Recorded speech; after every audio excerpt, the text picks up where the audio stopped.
और आइए अब दूसरी खबरों की ओर आपको लिए चलते हैं। केंद्रीय संचार राज्य मंत्री डॉक्टर चंद्रशेखर पेम्मासानी ने नई दिल्ली में आयोजित भारत 6G 2025 अंतर्राष्ट्रीय सम्मेलन और प्रदर्शनी के तीसरे संस्करण का उद्घाटन किया।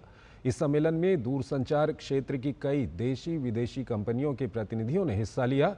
इस अवसर पर केंद्रीय मंत्री ने कहा कि 6G तकनीक में भारत दुनिया का नेतृत्व करेगा। नई दिल्ली में दूरसंचार क्षेत्र के दिग्गज जुटे। मौका है भारत 6G 2025 अंतर्राष्ट्रीय सम्मेलन का।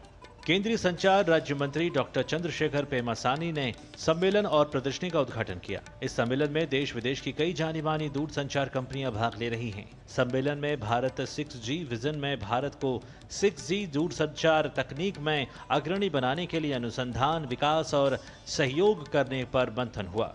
केंद्रीय संचार राज्य मंत्री डॉक्टर चंद्रशेखर पेम्मासानी ने कहा कि सरकार भारत 6G अलायंस की शुरुआत सहित कई योजनाओं पर काम कर रही है।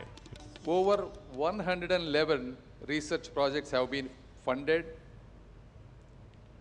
with a sanction amount of 300 crores. And India now ranks among the top 6 nations globally in 6G patent filings. And India has signed 6G research cooperation agreements with Japan, Singapore, and Finland, creating valuable knowledge sharing pathways. 6G प्रौद्योगिकियों के विकास में भारत के सक्रिय उपाय देश को इस क्षेत्र में वैश्विक नेता के रूप में स्थापित करेंगे। उन्होंने युवा पीढ़ी से कहा कि भारत में 6G तकनीक के विकास में उनका योगदान महत्वपूर्ण रहने वाला है। Young innovators, I say the future of 6G is in your hands.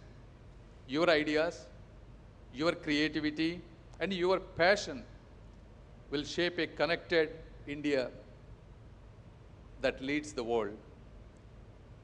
Let us commit today by all the stakeholders for making Bharat 6G not just a technology initiative but a national mission. Bharat 6G vision का उद्देश्य 2030 तक 6G प्रौद्योगिकियों के design विकास में भारत को अग्रणी बनाना है। Bharat 6G vision सामर्थ्य, स्थिरता और सर्वव्यापकता के सिद्धांतों पर आधारित है। Chandrashekhar, DD news.